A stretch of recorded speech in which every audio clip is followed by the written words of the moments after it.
No, but I know it's everybody's different situation. But I'm quick with the block. Yeah, facts. Hey, man, that's been a big topic lately. Like, just even like it's been like cornalized, which to me is like it's been turned corny, but like that Oh, I protect think you your said peace. bornalized. Nah, it's been cornalized. My bad. My nose congested. I be sounding crazy lately, dog. You hear me? But yeah, that protect your peace thing has become like kind of like a corny saying, but dog, that's a Yeah, big crucial thing, a big important thing that a lot of people be discounting, man. And like people always ask me like, oh man, like, you know, they ask me like how I'm leading the type of life I am, as far as like, because I'm so at peace that people recognize it. You know what I mean? yeah. And they always asking me, and it's like, bro, like I don't do anything. I don't feel like I do anything crazy. I just value my life and my peace, my family. Like I value that above anything, like unapologetically. You know what I'm saying? Like I don't care about you and your house. I don't care about that. I don't care about that. I care about me first. I care about my family first. I care about what's going on in my home first. And then I go out from there. You know what I mean? Anything Yep. else, it has to fit into my life. You know what I mean? I'm not fitting into anybody else's life. You know what I mean? Right. And I feel like that's something we've been talking about in the chat, like personally, like us three, as far as like just different things that have been coming up and just things that we've been talking about. Like, bro, we're lucky enough to kind of have understanded that. You know what I'm saying? But there's so many people that are just in constant turmoil because they just don't understand that they own their lives. You know what I'm saying? Right. Yeah. Right. It's a big thing. But yeah, man, that's a heavy start. But we back. This episode 70, right? Damn. Damn, 70 episodes, dude. This is the Losing count. farthest I've ever gone on any podcast. Most consistent I've ever been. I'm glad we still going. It's like nothing now. It's habitual. I'm ready for the next 30 to hit 100. It's gonna be major. Let's get it. Man, I Yeah, don't even think I facts. got 70 songs out. Yo, Damn. it's super dope too, because like you're moving back here before the end of the year. Quincy's still real close, so we're gonna be able to, like you said, Joe, we're gonna be able to collaborate more. We're gonna be able to get more stuff done. The podcast has been doing real well on YouTube, and it's been growing every week. Man, it's just dope, and it kind of goes into something that we've all been talking about lately, just the consistency thing. Something that always comes up in the podcast, like y'all know there's some weeks that we're not feeling it as much as other weeks. There's Oh some yeah. weeks that it might be an inconvenience to record, you know what I mean? Mm-hmm. But we're still here, we're still doing it. People are still getting value from it. And it's kind of like we always talk about. It's one of those things that if it catches your ear, it's gonna be real beneficial, I feel like.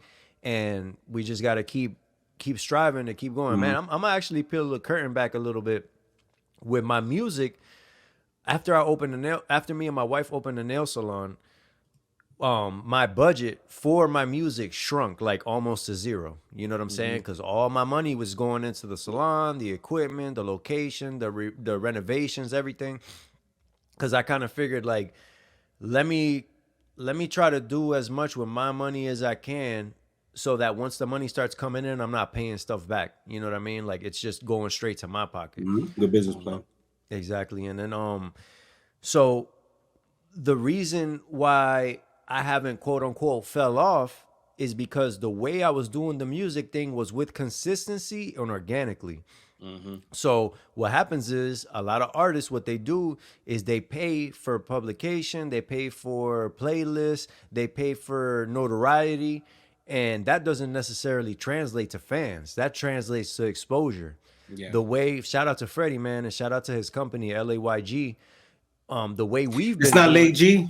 yo, it's funny as hell because that's what I thought it was too. That's what I think it is today. So it's And not late, one, G. yo, no, Okay. and one time I told Freddie, I'm like, yo, with the lay G, you know what I'm saying? And he was like, what are you talking about? I'm like, what, bro? Like, and we I went back and forth a little bit. And he's like, oh, you mean my company? I'm like, yeah, bro. He said, nah, it's LAYG, learn as you go. Bro, I did not know Oh, I that love until that.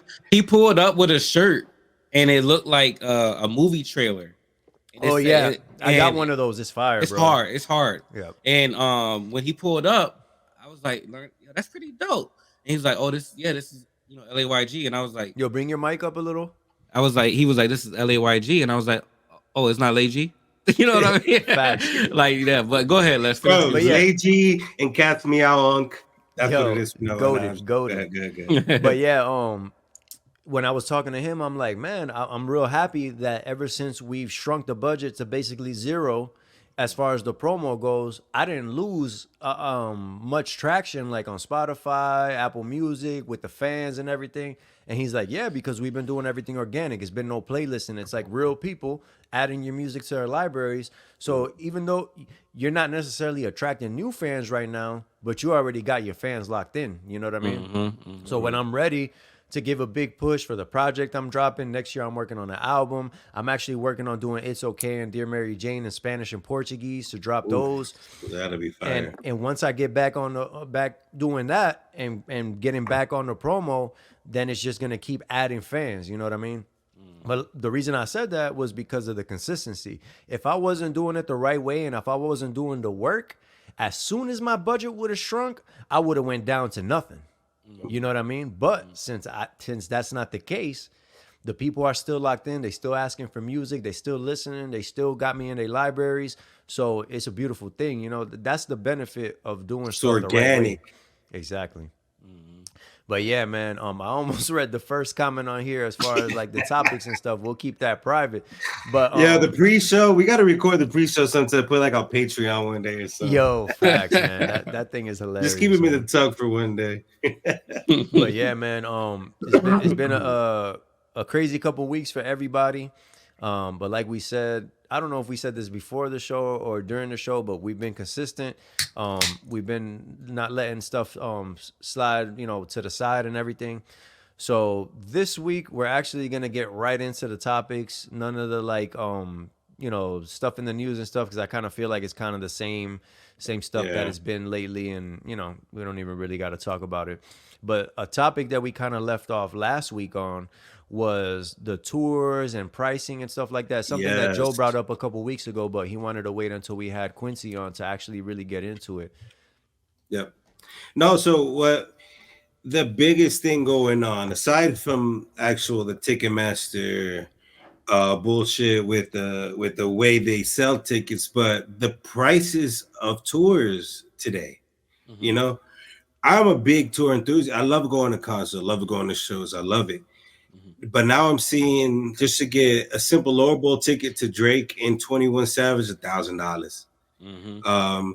Bad Bunny dropped, and the whole community is going wild. Why they love him? Because he's for the people. Before the people, why are your tickets $1,000 for something like in the lower bowl? Yeah, I think the So nosebleeds was 300. yeah, you know what I mean. But so what I'm thinking is, what is it? Is it the venues that just charge more? Is it the artist that just wants to compete? Because so then I go to the list. Then I go top 20 highest grossing tours of all time. And the reason I go to this list is like, are you on that list? Are have you done things to To warrant it. because yeah, Yeah. and everybody hates this because everybody loves this guy, and I love him too. Bad Bunny. I became a fan when he dropped his first album. Wife not a huge fan, but we bought tickets to his show. Um, the end of the world show in Miami. His last stop on the tour, last year in April, Miami. Right, we go, bro, and it was whack, straight up. And I went with my homie who's been a diehard number one Bad Bunny fan since he spoke a word into a microphone, Wait, and he wait. You even said it said, was whack. "Let me tell you why." So, dude was zooted and booted. And it was his last show. He's closing out the tour. It's in Miami. It's like a third night in Miami at that. Saturday night, and dude's just like staring into the stars, like 30% of the show. It's like everybody sing the songs, just like bro, zooted. And for the amount we paid, and we live in Vegas, so we flew to Miami, got the hotel in Brickell in the high rise, went all out to see that show. And my wife says she could care less to watch another Bad Bunny show in her life. So not only ruined my experience, but now her experience. So now I can't even pitch anyone on the show. So I'm like, so what is it? Like, what are you doing every single night consistently that that deserves the price to pay? So then I go to the list. Number one, Elton John, damn near a billion. And that's from 2018 to 2023. He's still the number one in the last 20 years. Have you As ever far seen as Elton? far as a grossing tour, Yeah. Have you ever heard Elton John tour coming in your city or seen it no, on Instagram? nah. I've seen like when he has like international shows and stuff like that, but definitely like statewide, I haven't really heard about that. 300 shows between 2018 and now. 330 shows. He's almost at a billion. Number two, Taylor Swift's last tour. Makes sense. In 1 year, 800 billion, and only in 56 shows. Bro, so okay. Ed Sheeran at number three, his 2 year concert, 2017-19, 255 shows, he came in at 888 million, right?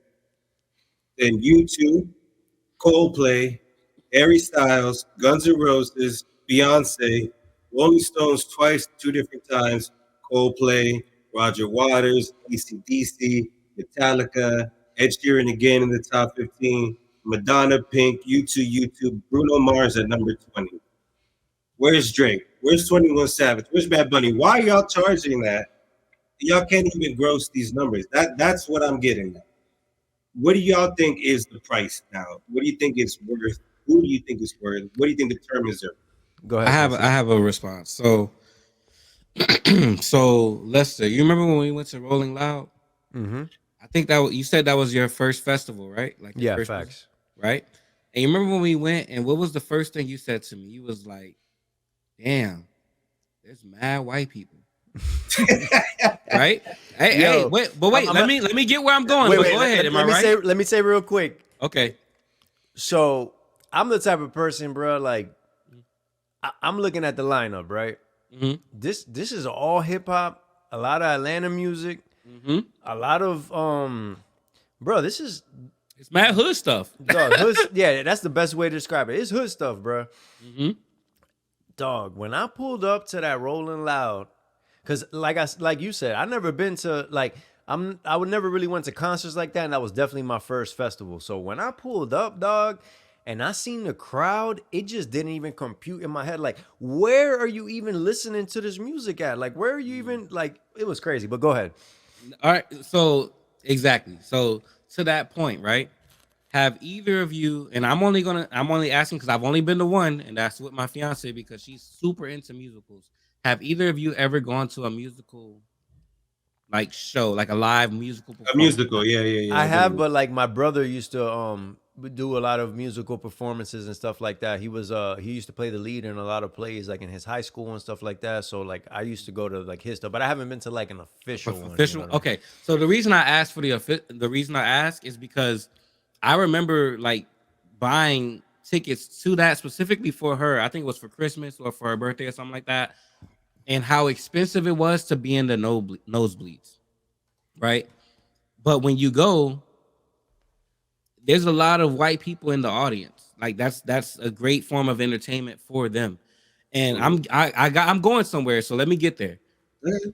So when it comes to these concerts and venues and tours, because and I'm speaking from a perspective of I'm literally looking at Saints and Falcons tickets right now that are nosebleeds $200 a pop. You know what I mean? Like when it comes to that stuff, I feel like You think it's inflation? I think it's not just inflation, but I think there's an income gap situation when it comes to entertainment overall.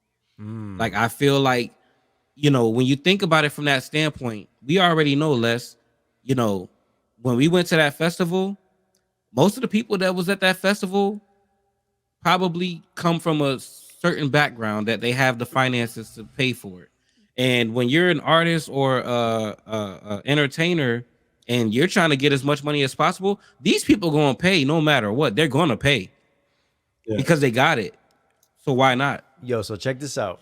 I didn't even I didn't even want to talk about this, but what you just said sparked it.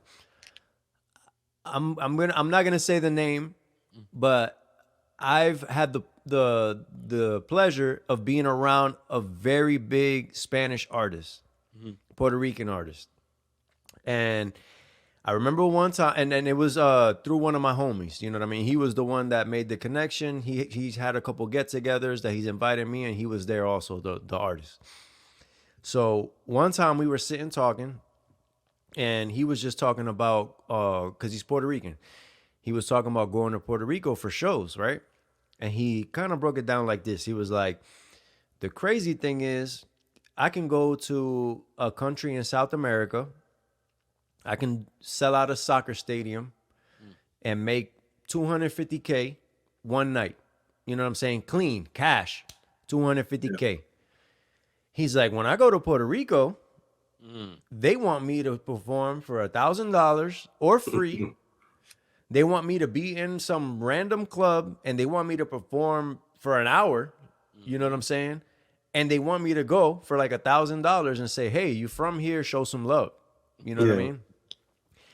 And it's one of those reasons that they kind of like what you're saying, Quincy, and I kind of feel like one of the reasons why they do this is because they want their concerts slash performances slash experiences to be for a certain crowd, and they don't want it to be quote unquote dirtied up. You know what I mean?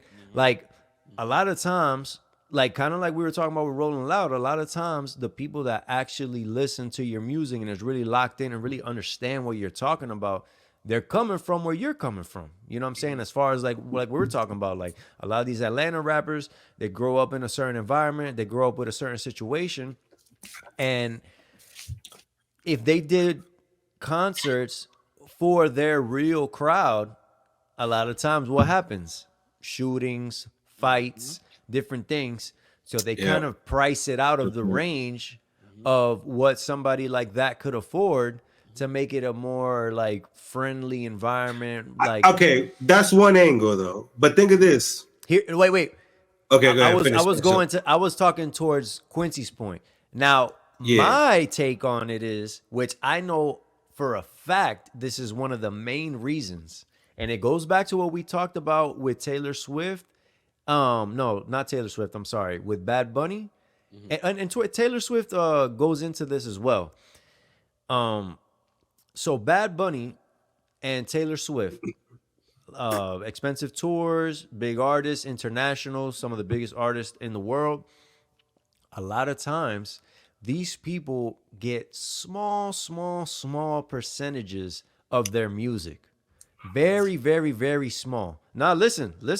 I know this for a fact, Joe. I know this No, no, no, for no, a no. fact. This is not the point I was going on. Oh, okay, bet. I just want to remember my point. Yeah. That's So they make such small percentages off their music that when they're hot, like somebody like Bad Bunny is, you have to strike and you have to do these tours. You have to charge these prices because a lot of times when you break, I think we were talking about it recently because Quincy put it in the chat the breakdown of how much money you get from 1 million streams off each streaming service. Yeah. And I believe the highest one was Napster. And how much was? Do you remember by any chance? Was it I like want to say it was 16 bands. yeah, like 15, 16,000, something around that. Yeah. So imagine 1 million streams. The people that make the money off the streams, which is the record label, they're making 15, 16 bands off of it. And you're getting points off of it. And a lot of times, and when I say points, it's the percentages. A lot of times it's a couple points. You know what I'm saying? Like a couple percent you're making off of that. So if you say, let's say you do 100 million plays and you're making a couple points off of 15,000 for each million, you're not making a lot of money. No, never. And when you think about Taylor Swift, remember when Scooter Braun bought her library? She was super pissed, one, because he was Kanye's manager. So there was that angle there. And Ariana Grande and Justin Bieber. Yep. And another angle on that was a lot of times with record labels, they have this deal with the artist where they'll say, we have your masters, which the masters is basically the rights to the music slash basically the income. Like if you have the masters, you're making the money off of it. So and literally, just like a lot of contracts that are still written to this day, it's a master and a slave, like in the contract. That's how it's Literally. written. That's why it's called masters, because they have the masters because they're the master of the contract. You're the slave of the contract. Exactly. So a lot of times with record labels, they do this thing where when you sign the contract, they tell you that they're negotiating in good faith and they'll give you a chance once they recoup their money. And once you start making some money, they'll give you a chance to make your money back. I'm not 100% sure on this, but I'm almost 100% sure that Taylor Swift was pissed also because she wasn't really given a fair shake to buy her catalog back That's exactly what it was. before Scooter Braun came and got it. Right. So that's why Taylor Swift is re-recording all of her library. She did. And no, yeah, but she's not 100% done with it, from what I understand. No, she she might dropped be. it. Oh, she's She done already? dropped it, and she's on the top 100 global and US. Oh, Yeah, yeah, she yeah, dropped yeah. it. Yeah, Yeah, she you're dropped right. it. You're Yeah, right. You're right. those songs, those Taylor songs, number one is the re-recording of those And masters. she is specifically telling her fans, do not stream the original versions of my stuff because I'm not getting paid off of that. So a lot of times what happens with these tours is these artists, and it goes back to what we talked about a long time ago with Bad Bunny. Yeah, you can reach that international fame, but you're giving up a lot. And a lot of times that thing that you're giving up is the rights to your own music. Yep. It's They like, say they said the record companies are changing their policies now because of what Taylor Swift did. We're re-recording her shit and re-releasing it. Like they never thought anybody would ever think of that Do shit. that. Yeah. yep, and Yeah. I don't know if we've talked about it on the podcast, but PM Dawn, we talked about that a long time ago, Joe, where they had their song, which had like a sample from Spandau Ballet, you know what I mean, the true sample. They weren't able to monetize that because whatever the reason was, I don't know the specifics, but they weren't able to monetize. They weren't able to put it on streaming. Usually that means they couldn't get the sample clear. Yep. I was always wondering why I could only listen to that on YouTube. Yep. They dropped a new version of it that's also sped up, and I'm sorry, but it's trash. Trash as F. I downloaded it and I tried to listen to it. I tried to vibe with it because I love that song, but the song is trash. And why? Because they used the sample. They couldn't get it cleared. They don't have the rights to their music. They had to do another version to make the money, but people don't like that version. Yep. And honest, I'm not going to bring up the next topic now, but I'm going to just bring it up that's something that artists do as far as using old melodies, old sounds, old how do you say it? Like not just the melodies, but like phrases. They use the same inflection on certain things to kind of invoke in people that nostalgia thing and the recognizability of the song. And people like it because it's a sound they're familiar with. And it's like, yeah, that works to get in people's ears and spread the music, but at what cost? You know what I mean? I think that's actually a great transition into that because truthfully, yeah, no, like that. And for me, I think 8 out of 10 times that I've heard a recreation of a song. You going in now? I'm sorry, y'all. So I think for me, 8 out of 10 times hearing a recreation of an old song is not successful. Like you can't recreate something that was already 8 great. out of 10. I know 8 out 10 of 10 songs recreated that are actually not that bad. Yeah. Yeah, I mean, I know 10 as well, but how many times, bro, in 2023, how many remakes have you heard? Let's be real. But let's analyze that though. It's not a remake, it's interpolation. Which interpolation is different than a remake. Interpolation is where you're taking certain elements of the song. Kind of like it's kind of like. No, but I don't know, man. I've definitely, for me at least, in my personal opinion, I've definitely heard a lot of these versions of these songs that's just like you're taking away from the song. You're reminding me of the old song, and I might go back and listen. What to about BD Energy by Lotto? Which use the Mariah Carey sample. That one's not bad. That was not bad. The ones like that. So but I don't call that a remix. A remake. I don't call that a remake at all. I call that. Sample. You're right. It's not. I mean, remake was definitely not the right word for sure. Check this out. Right. This is my exact example that I was gonna bring up. Uptown Funk, Bruno Mars. All right, that's not a remake. That's not a cover. That's not something that specifically, like when you hear that song, you don't specifically say, oh, they're copying from this, they're copying from that. Like if you listen to a lot of music, you hear the influence. Yeah, I do that a lot. The way that the lawsuits that have sprung from that song. So check it out. Gap Band, they sued them. Why?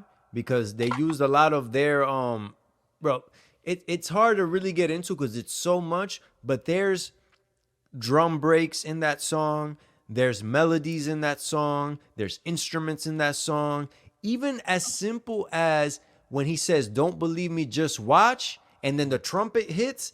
That's from Trinidad James. Yeah, All exactly. gold, everything.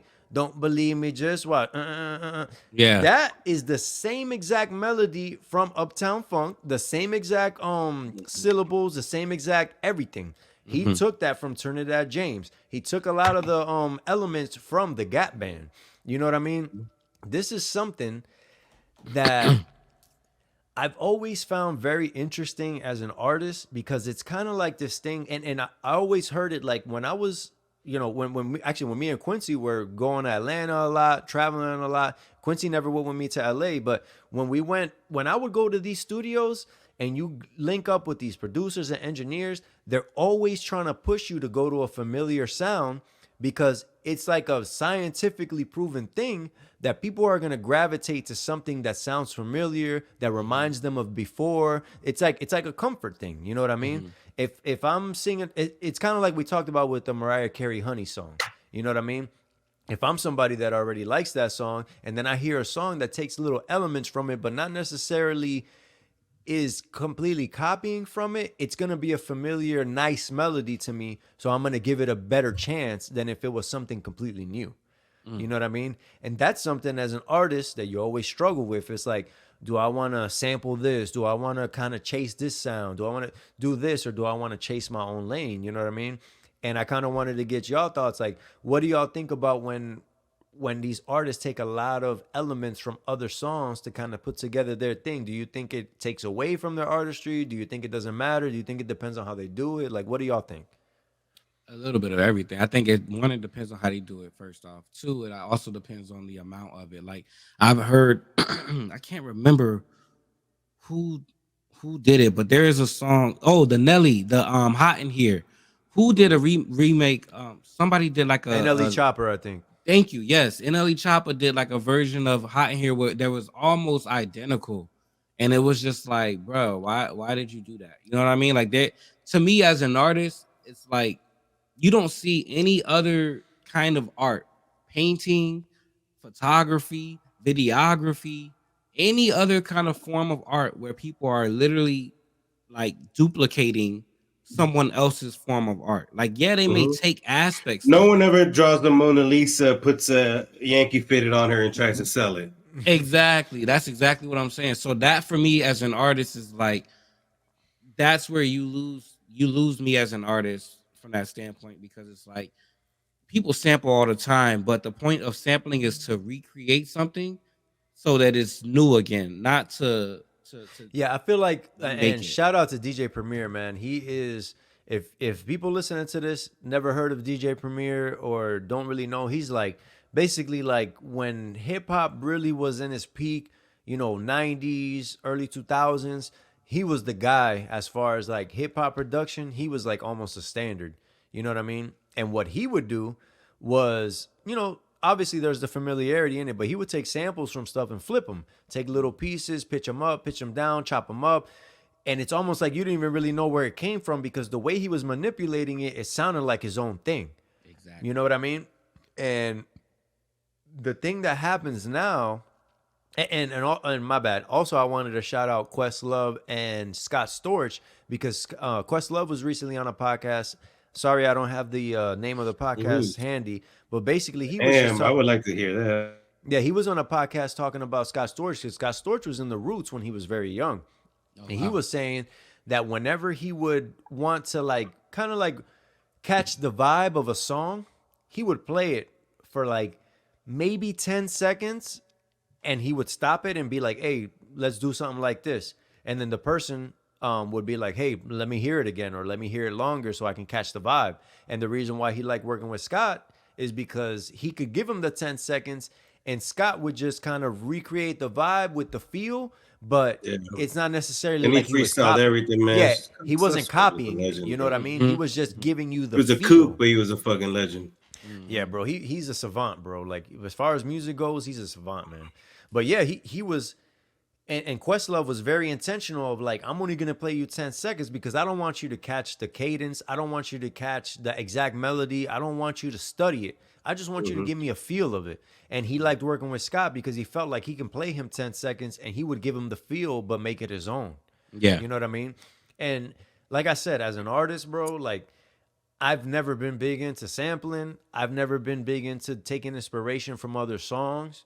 You know what I mean? Like the most I'll do is I'll take like a concept or lyrics from another song and give my perspective on it.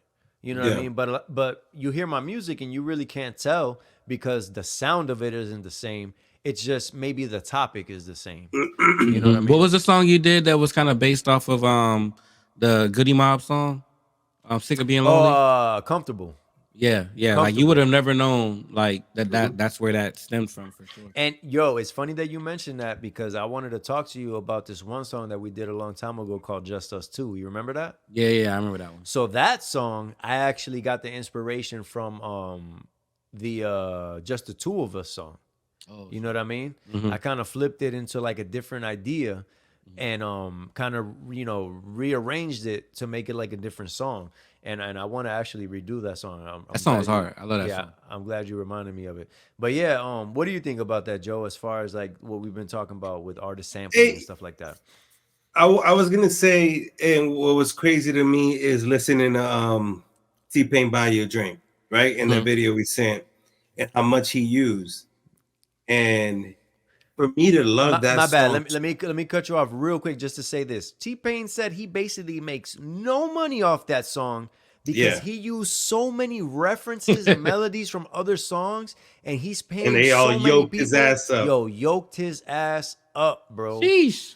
But go So ahead. I'm thinking back to that, and I'm thinking about how much I love that song, and how I probably knew "Snap Your Fingers," Two Step. I know where that's from.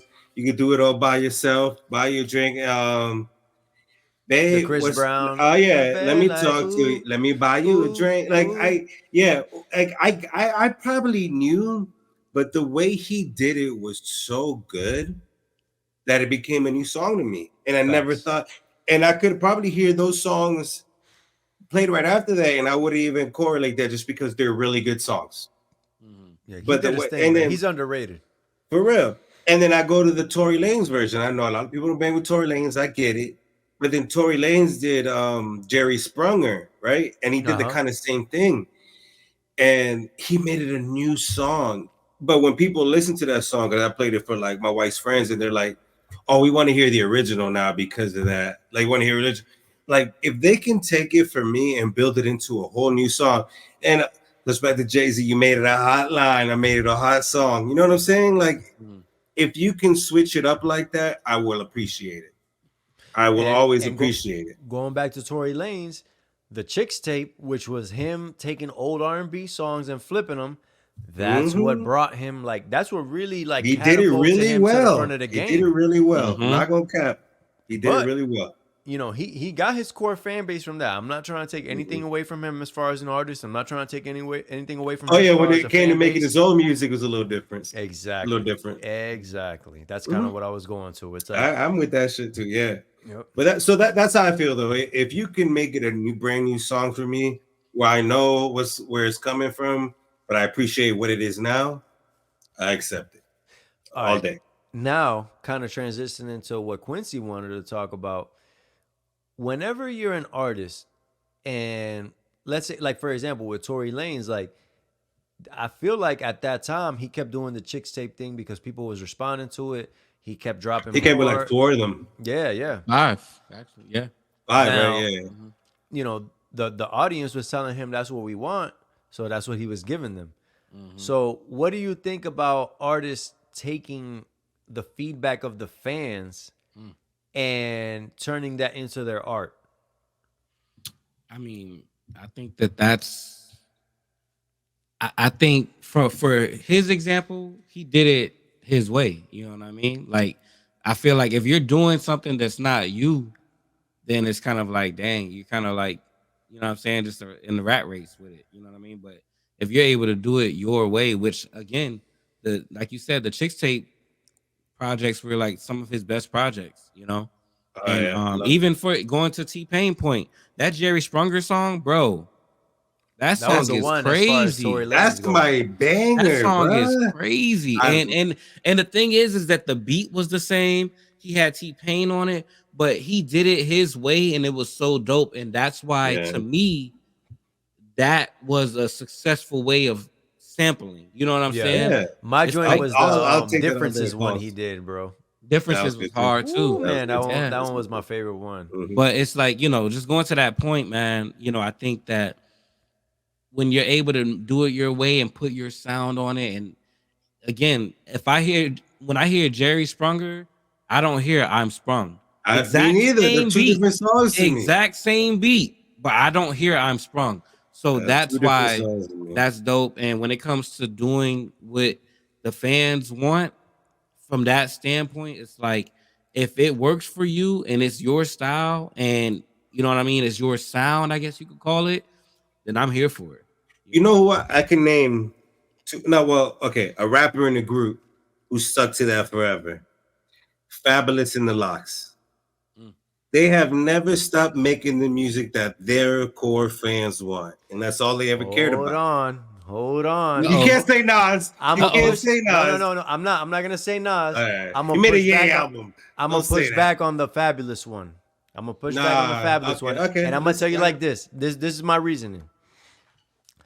Fabulous has always been an artist to me Mm-hmm. that he's dope at the time, but he don't have nothing to go back and actually be like, yo, this Fabulous hits. Like you Nah, can't like nah. for me, hold on. Let me tell I'll you. take that. I'll take So that. for me, I don't go back and listen to Fabulous because he always sounds like a time. You feel me? He always sounds like the era that he was in because Fabulous is a great chameleon. He was Mhm. always able to flow on whatever. He was always able to do his thing. I'm not trying to take anything away from him as far as an artist. But looking back, he never had a signature sound. He was always in tune with what was going on at the time. Joe, Joe, Always, bro. I gotta Hey, let you hey, respond, hold Joe. on. No. I got Yeah. facts, my guy. No, I got I will facts. hear him. I just can't So check accept this that out. eternally. Ghetto Fabulous, right? His best Ah, album. go His back. best. Go for No, it. Go for it. hold Go on. for it. No. We going to I'm his talking best mixtapes. album. I'm All going to right, his good. best album. All What was right. that? He was Ghetto working with the Fabulous. Neptunes, and Pharrell was telling him, "Hey, flow like this. Yeah. Hey, use this Yeah, all the bad cadence." guy gonna trade it all. Yeah, Mm-hmm. grind. He had everything on that shit. When left to his own devices, he was always on Nothing, the bro. wave. He was always Lost on the wave. Soul Tapes 1 through 3, Summertime Shootouts 1 through 3. Uh, what was It's it? all Young? dated. All No dated. way. No All I'm not gonna way. dated lie, Soul music. Tapes got some joints on them, No dog. way. There's Dated. no way. No, but that's fine. We'll agree to disagree. But I believe the series of mixtapes, the freestyles, the way he just continuously stayed in that lane of I could rap for you on any other rapper's beats, and I could rap for you on my beats and drop you a mixtape on my shit in between. And he never failed to me, to me, to me. That's all I know. I agree to disagree, The but crazy that's thing is, I always love whenever Fab drops something. And in the time, like that year, you know what I'm saying? I always bang it, ayo. But whenever I go back and listen to it, it never hits, bro. It never hits. It always sounds like I'm listening to old music. You know what I'm saying? Like when I I, I listen, get that's what what you're I'm. But saying. that's I get. Go ahead, you Joe. feel Jada's that way. That's what I'm saying. The shit that Jada comes out with, you're still listening to his old music because that's today. Jada, bruh. He's Jada Kiss. You can't go back to any hip hop artist and say this sounds like Jada Kiss. Now you can go, bro. I'm telling you, listen to anything from any era of Fab, and he sounds like that time. When the singing came in and the auto tune came in, he started introducing it, trying to do. Bro, he's not a singer. He don't got melodic voice. When I heard Fab trying to sing and use auto tune and stuff, I was like, come on, bro. What is this? You know what I'm saying? Like I said, it's crazy because I am a Fab fan, but I definitely don't go back and listen to him like a lot of other artists. Like, dog, I could, for example, you mentioned Jadakiss, dog. You listen to Still Feel Me, bro. That's Yeah, a but you that's a can still all listen to stuff they're putting out today that sounds just like that. Who else is doing that? But and they have never stopped sounding just like that. Nas went on a run of continuously sounding how he sounds, and then he switched and he tried to adjust, and then he's like, ah, yeah. And now he's back to sounding how he used to That sound. goes back to what J. Cole was saying. You know, when J. Cole dropped Let Nas Down, and that was literally around the time when I started paying attention to J. Cole, because I was like, oh, Let Nas Down, let me check this out. He said in that song, he was telling Nas, you made You Owe Me. I thought you could relate. Basically, what he was saying was Nas dropped that song with Genuine called You Owe Me, where it Yeah, was him trying to be like yeah, trendy and sounding like what that's what it everybody else was. was doing, and it flopped hard. Why? Because it's not Nas. Shouting. And I love that That yeah, song. yeah, facts. And I That's the crazy part. That's the crazy part. Like just to that was like back it up, that was you Streets know my Disciple. You know what I'm eyes. saying? Everybody Yeah. hated Streets Disciple. I Oh, love Streets Disciple, hold bro. me back like you owe your rent. This, yo, and I love that song. But that's what I mean. What I mean with about Fab and the Lox and Jade and them, they continuously making the same music nonstop, but they kept that fan base going. They were the most successful at holding the fan base of what we're just gonna keep doing this. We're just gonna keep making this. Fuck what's popular today. We're just gonna keep making this over and over and over again. And if y'all stick with us, we'll keep giving it to y'all. Pause.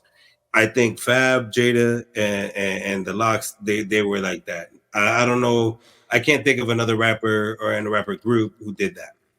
Yeah, and it kind of goes to like what Rick Rubin was saying about what Quincy was talking about, like as far as like artists considering feedback from fans and stuff like that. Like Rick Rubin was basically saying, do what you feel, do what you feel is the dopest thing that you can offer, and see how people take it. You know what I'm saying? Like, don't let the quote unquote success dictate what you're doing. You know what I mean? Mhm. And kind of like to put a bow in this part of the conversation, that's what I feel a lot of people do. They go in the studio, they say, "How can we guarantee people are gonna listen to this song?" Mhm. Mm-hmm. And it works a lot of time, bro. Because like I said, it's almost like a science to it. So it does work. But at the end of the day, bro, like it doesn't hit. You know what I'm saying? Like it's not gonna give you goosebumps when you hear it. You know what I'm But I saying? think that's why I feel like the older people get, the more they relate to their time of music. Because I feel like as more time goes on, the more the music business becomes a business Yeah. rather than the music. You know what I mean? Like, But those people are always gonna bleed through as far as like artists, producers, engineers, everybody, what's it called, musicians. There's always gonna be people that break through because they honestly just love the music. You know what I'm mm, saying? mm, At the end of the day, bro, like that's the thing with music with me, man, and like it's something that we've talked about on the podcast before. Like whenever we were moving around and kind of like trying to get our foot in the door as far as the quote unquote industry goes, a lot of things that we notice is like, bro, this ain't about music. You know what I'm mhm, saying? Like, I know, like, speaking for me and Quincy as artists, like, and I want you to give your take also, Quincy, but like, you know, the situations we came from as far as life goes, like, a lot of times music was the only escape. That was the only time, like, when you put some headphones on, it nice. was the only time that you were at peace, bro, because it's like so much turmoil going on around you. The music was the thing that was therapeutic to you. You know what I'm saying? So, like, Mhm, we hold music to this level. We hold music to this thing where it's like, bro, music is sacred, bro. There's mhm, no way I'm going to go to a studio and be like, I want, this generic music fan to like my music just because it's music that's appealing. You know what I'm mhm, saying? It's like sometimes people be like, yo, try to make a song like this, do this. Hey, do this sound with it. Bro, if I'm not going to quote unquote succeed with what I'm doing, this wasn't for me. You know right. what I'm saying? If I can't do what I do and people respond to it, then this was not my path. You know what I'm saying? Mhm. And like I said, I want your take on that too, Quincy. Like as far as like creating music and how you want it to land on people, but also keeping your integrity as far as making your music. Nah, I agree with you. I mean, I think like, at the end of the day, for me, like music is therapy. You know what I'm saying? Like that's why some of my songs and some of my music is so personal because it's like that's how I felt at the time. And that's my way of getting that feeling out rather than going out and being wild and doing whatever it may be. I put it in the music. And so like trying to make a hit song that's cool. You know what I'm saying? But it's like you said, man, growing up and doing music, it wasn't like I was 16 years old, like, man, I want to make a hit. Like, nah, I was like, man, this is the only place I can express myself. So Facts. that's kind of what molded me as an artist. What do you think about that, Joe? Just as far as like, because even like you were saying, like you went to that tour, you wasn't really vibing with it. You were mentioning, I think it was last week about the Drake album, how it didn't really hit you because you kind of felt like it was just an album just to make an album. You know what I mean? Like Yeah, as a fan, like I know you because you mentioned it before. You can feel when the yeah. music isn't made with feeling. You know what I mean? Like how does that how does that feel for you? Um, it comes down to what you said, right? And I love music, and we talked about how music takes you back and how music makes you feel. So I have things that when I through my trying times, through my down times, I know what I was listening to then. Like I listen to that shit today, and it takes me back to it, right? So stuff today, and not because I'm going through down times or when I'm going through high times. Um, there's not music that sticks today during those moments that will bring me back to these moments because of the music, you know, Hmm. as before it would. So now I could think about it, have it in my memories. Oh, that was a great time I had. I love that time. But there's not a song that come on to remind me of that time recently. Anything recent. And that's what I'm getting my haircut today. And I'm in the chair and they're playing my beautiful dark twisted fantasy. Right? And I gotta sit in the chair through my favorite song, Devil in a New Dress. Hmm. And right before, and I remember I was sitting in the chair, I said I want to talk to these guys about that.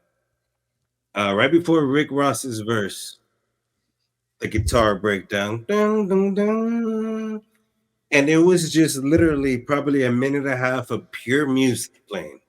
No words, no raps, nothing. Just music playing for over a minute and my barber too. My barber's cutting me up like dun, dun, dun. We're just vibing, and then Rick Ross comes in, looking at my bitch. I bet you get your ass a bone, and like today's music cannot do that shit no more.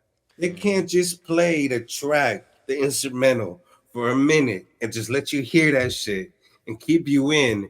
And oh, we get a verse after this. I haven't felt that shit in a while, man. Hmm. And I don't think artists care about that shit no more. I don't think they care about it. And to kind of talk about something we touched on last week, Ayo, but Kanye, that artistry, man, like with the Devil in a New Dress song, Rick Ross gave him a verse first, and Kanye said, Rose, I know you could go harder. I've heard you go harder. Give me something harder. Hey, yo. Hmm. And what Hey, happened? He rewrote that verse. And like you said, Joe, that's your favorite song. If Kanye wasn't like, nah, bro, you can go not even my harder favorite on song. this. That's my favorite part of the whole album. Mm. Before Wow. Rick Ross even starts, Yep. that's my favorite part of the whole album.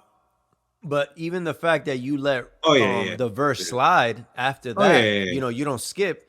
You might have skipped if Kanye didn't say, "Hey, Ross, Oh yeah, I yeah, know you could have a yeah. better verse than this." You Because I might have know just Ross comes with that verse, I will always let it ride. That's what I'm saying. Cherry Red, Cherry Yet Excess is just my character. Like I know every single word he rapped because I would always wait for him to rap. And we'll never know, but maybe you wouldn't even have listened to that part. Probably You might not have just cut it off. Hmm. because anybody else, or if it was nothing there. And that's the intention, man. That's That's the the that intention. is that is why I will never bring Kanye lower than three. I'll fluctuate in between one and two and three. I'll never bring him lower because I've never seen someone care about the artistry and the way shit sounds and makes you feel in my era and my generation more than him ever, ever. Yep. He cares about the music as much as you care as a fan. You know what I mean? And I'm Yeah. just saying that from all our perspectives. Like as a Oh, fan, big time. like it's kind of like the same feeling I get with Travis Scott, bro. Whenever he drops an album, I'm interested in hearing it because I know he cares about the music. He's gonna make sure he has a sound. He's gonna make sure he's trying to come with his own twist on a certain sound, and he's gonna try to change the game of what he's doing. You know what I mean? Travis Scott, Kanye West. You know, there's not a lot of artists like that, bro. There's not a lot of artists like that. Yeah. Like I wouldn't even put Drake in that category because since oh not like when he came out on the scene, he was changing the game, but he's not after that anymore. He's not changing anything anymore. He's Yeah. just It sucks. It sucks. Wanting him to. We were rooting for you. yo. You know? And you mentioned 21 Savage earlier, and that I'm gonna kind of put a bow on this whole topic with this. 21 Savage owns a very large percent of his masters. So that's why he's not touring like how most artists tour. Why? Yeah. Because when his music streams, he makes money off of it. Exactly. So it's a little different when you can actually just say, "Hey, I'm gonna make some music," and when you drop it, you know you're gonna get your money's worth. As So far you should as do it for the free artist. then. Hey, That's why Russ does so well. yeah, That's what exactly. He Hey, got- but he ain't on any of those lists. I'm just going to. but the crazy thing is, a lot of those people, Russ might have more money than them. You But know wait, what I'm saying? wait. And he's We need still to close doing it off. But I'm going to say the last thing I forgot to say earlier is that the people who are still in the top, they were charging like $23 for a ticket. But the same thing goes along with the who top Billboard people. They didn't have streams back then. They were still selling, so Yeah. And, it's all different. and a lot of those longevity artists, I don't know the exact legality behind it, but there's a certain time that the rights don't revert back to you, but like I said, I have to look it up actually, and next time we get on, I'm gonna talk about it. But there's basically a thing that I believe it's after 20 years or so, 25, something like that. You have an opportunity to get your masters back as an artist. So a lot of those artists that you mentioned are legacy artists, people that have been out 30, 40, 50 Yeah. years. So they get to a point where it's like, okay, now I'm making the money that I should be making off the music. They can tour because they always see a bump in their album sales and the streams and stuff. And it's kind of like a win-win, especially when you love the music. You're talking about somebody like Elton John, U2 you mentioned as well, Taylor Swift you mentioned as well. These are all people that are writing their own music. They're musicians. They're in full control of their careers. Exactly. They're true artists where they really, really are tapped into what they're doing, and they're really, really, from the ground up crafting their sound. You know what I mean? And that's something that you have to respect. You know what I mean? Like somebody that cares about their music like that. I mean, that's what it is, What's up? We doing the Billboard game? I need to beat Quincy 2 weeks in a row. What's I'm up? not We gonna doing lie. it? I We don't drank got these, time? I drank these Heinekens and I forgot about the Billboard game. So Next this week, yeah, this week I don't You're got lucky. I don't got nothing. You lucky. So You're lucky, Quincy. my dog. That would have My been 2 dog- in a row for me. My dog Perk Angle been in the gym.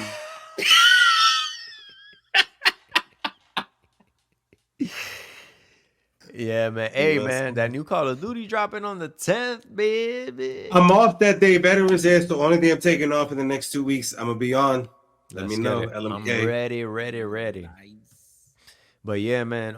Like I mentioned earlier, I'm working on some Spanish and Portuguese versions of some of my songs. Just really honestly, man, like as a thank you to those fans, man. And honestly, today was, I don't know if it's the Heinekens, but today was like the first day that I really said fans. I've always said Yeah, like fans, B. I've always said listeners and people that listen to my music, because it feels kind of weird still saying that, but ever since like I said, ever since the promo thing kind of stopped and I've seen how many people have stuck around listening to my music and really, really enjoy what I do, you know what I'm saying? I'm owning it, you know what I'm saying? Like I got fans, bro, you know what I'm saying? And once I drop these projects, I know that fan base is gonna grow.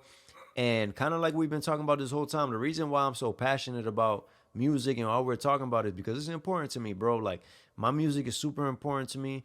Even when I'm not dropping music, or even when the social media. Yeah, we know, because we hear it in the chat. Bro, I'm always in this this is my studio, bro. Like this has been my dream since I was a kid. Building a studio in my house, being able to create, being able to really lock in on this music, and music for me, bro, is a lifetime thing. You know what I'm saying? And like I said, bro, this is all so important to me just because of what we've been talking about. Like, yo, music is an art, and music is something that makes people feel a certain type of way. Like you said, Joe, music kind of like marks times in your life. It's Yep. something you think about 20, 30 years later. You hear a song that from your childhood, and it Hmm. just brings back all these emotions and Well, I think of thoughts and as I feelings. said during the time where this You, song was in my bruh, life. you know what I'm saying? I'm That's like, why did powerful, I bro. say that? That's powerful, bro. And being able to No. being able to have that kind of connection, like on like a cosmic level, bro, like it's crazy, man. I really love it, and it's something that I'm addicted to, bro. The music is something Oh, so big time. important, man. I think, like I said, a lack of the music today and the quality of the intent behind it sounds great when we're partying. It sounds great, but it will not bring me back to 2023 when we're recording episode 70. I know what songs were out. It's not gonna happen. Facts, Right. facts, man. But yeah, man. Anything y'all want to leave them with? We almost an hour in. You could tell we all drank before this podcast. Real talk. It's the vibe. Nah, man, I think that's really sure all we really got today. But I've been trying to tell them for a few weeks, but you keep cutting me off. But I'm gonna let them know right now. You better stay butter. Hey.